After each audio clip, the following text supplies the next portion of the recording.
Good day everyone, I am Erica Rose G. Salazar from BS Crim 37. Character.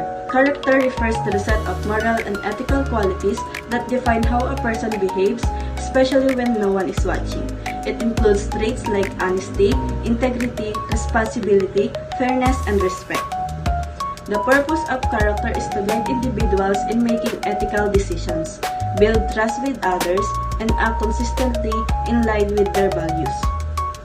Strong character is the foundation of credibility and trustworthiness in both personal and professional settings. It influences how leaders are perceived and how effectively they can inspire and lead others. Personality.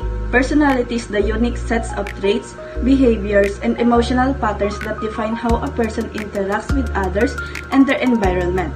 It includes aspects like introversion, extroversion, openness, and conscientiousness. Personality affects how individuals relate to others, solve problems, handle stress, and adapt to change. Understanding personality helps in team building, conflict resolution, and leadership development. It aids the leaders in leveraging diverse strengths within a group and tailoring their communication and management style. Next is self-leadership. Self-leadership is the process of influencing oneself to establish the self-direction and self-motivation needed to perform effectively. Its purpose is to help individuals take responsibility for their own goals, actions, and development without needing constant external direction. It empowers people to be proactive, accountable, and resilient, qualities essential for personal success and leadership readiness. It also supports lifelong learning and adaptability. Leadership is the ability to influence, motivate, and guide individuals or groups to achieve a common goal. The core purpose of leadership is to set direction, inspire people, build effective teams, and drive progress. Effective leadership is critical for organizational success, innovation, and employee engagement. It creates vision, aligns effort, and nurtures potential in others. And that real leadership style is first, democratic leadership. Also known as participative leadership, democratic leadership involves including team members in the decision-making process while retaining the final decision-making authority. It fosters collaboration, creativity, and shared ownership by valuing team input. This style enhances team morale, accountability, and innovation. It's especially effective in environments that benefit from diverse perspective and collective intelligence.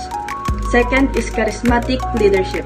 Charismatic leadership is a style where the leader uses personal charm, persuasive communication, and vision to influence and inspire followers. The purpose is to energize and unify people through emotional appeal and a compelling vision.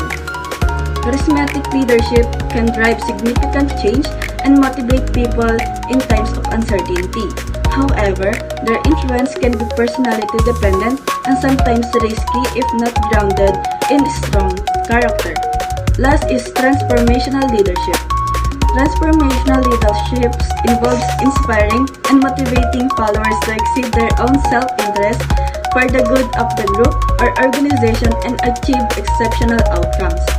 Its purpose is to foster innovation, change, and personal development among followers while achieving strategic goals. Leadership style is especially important in dynamic or rapidly changing environments.